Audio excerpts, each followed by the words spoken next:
So in this video, we're going to do a thing called the electric pinwheel. So here's my pinwheel. It's got kind of a awkward shape to it, little bends on each side. And we're going to rest that on top of here. Okay? And we're going to set it near the Van de Graaff generator. Not touching it at all. We just have this here as a ground, so that way we're able to supply enough electrons to here.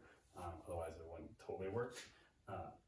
But as we spin it, as we turn this on, you'll see that the pinwheel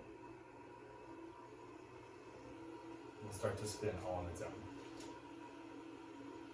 Okay. And it's got some kind of driving force causing it to happen. Okay. You might think, oh, it's being attracted to there, and then it's being repelled and all this stuff.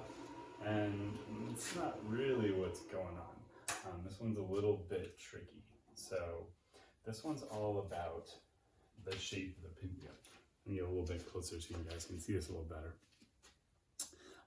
These bends here are extremely important for that. Okay? And that little fine tip on the very end is also extremely important. So what happens is those electrons are being pulled, they hit this corner, and then they turn this corner. And now they're going in this direction. Well, they're going to get to that little fine tip at the very end there and build up a ton of negative charge right there in that little tiny confined space. And because of that, well, you have a lot of negative charges in one location. What are they doing to each other? Well, they're repelling. And some of them are going to get shot out. And some of them get shot out this way. When they get shot out this way, third law says, well, boom, they're going to push back in the other direction. That's a small portion of it. So it's almost like a little rocket engine, sort of. Okay?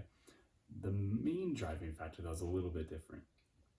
So as those electrons start to be pushed off this very end, well, you think about that, the air right in this location, right around that tip, is going to start to end up with a negative charge because, well, there's going to be almost like a cloud of electrons floating around the edge, okay?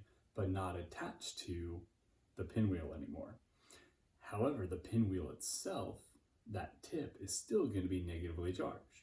So that negatively charged tip, the negatively charged cloud of electrons that have been expelled off that tip, what are they going to do? Well, they're going to repel each other, and that's going to push it in this direction. So that's why it continually spins in this direction, electrons being shot out this way, and that little cloud of electrons near that tip interacting with that negative charge buildup at the ends, causing it to be pushed in the opposite direction of that negative charge cloud.